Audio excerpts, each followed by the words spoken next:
For 3 days now, fighting in southern Sudan has been on an upward scale, having spread to other parts of the country, including Bor and Unity State.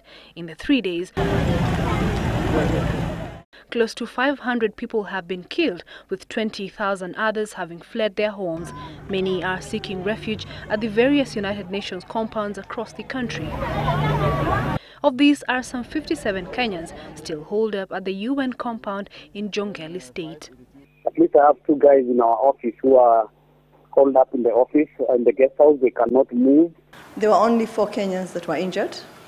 They have all been released from hospital. So as we speak, there are no Kenyans in hospital, and there are no Kenyans that were seriously injured. This comes even as the Kenyan government announced that it has already started evacuation of its citizens in southern Sudan. This includes the 4 Kenyans injured in the fighting. There were 2 buses that were full of our compatriots, Kenyans, and there were 13 other buses that had Kenyans, Ugandans, and other nationalities. All those 15 buses have already crossed the border and are headed to Kampala. From Uganda, the Kenyan High Commission is expected to facilitate their transfer into Kenya. The fighting in Juba has paralyzed transport and communication in and out of the country. But according to Mohammed, as of this morning, 3 flights left Juba for Nairobi. The Kenyan embassy in Juba has been very, very active, and it's the one that actually supported the transport of Kenyans from Juba to Kampala. But according to the Kenyans we spoke to in Juba, the planned evacuation is news, as they allege that the Kenyan embassy has remained mum throughout the crisis. We are very disappointed. They've not even tried to give any form of statement, not even an advisory. We will not go the European way.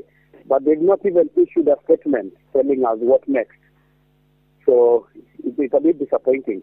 Many others who call the Citizen TV newsroom allege that the planes were only ferrying Americans who are being evacuated by their State Department.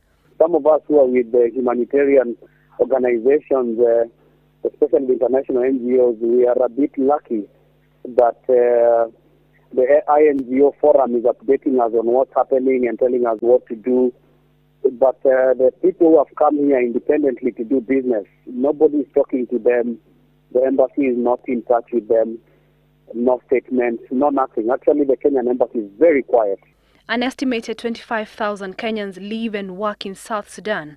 President Salva Kiir has announced that he is ready to hold talks with his former Vice President Riek Machar, who he has accused of instigating the violence. Esther Kahumbi, Citizen Live at 9.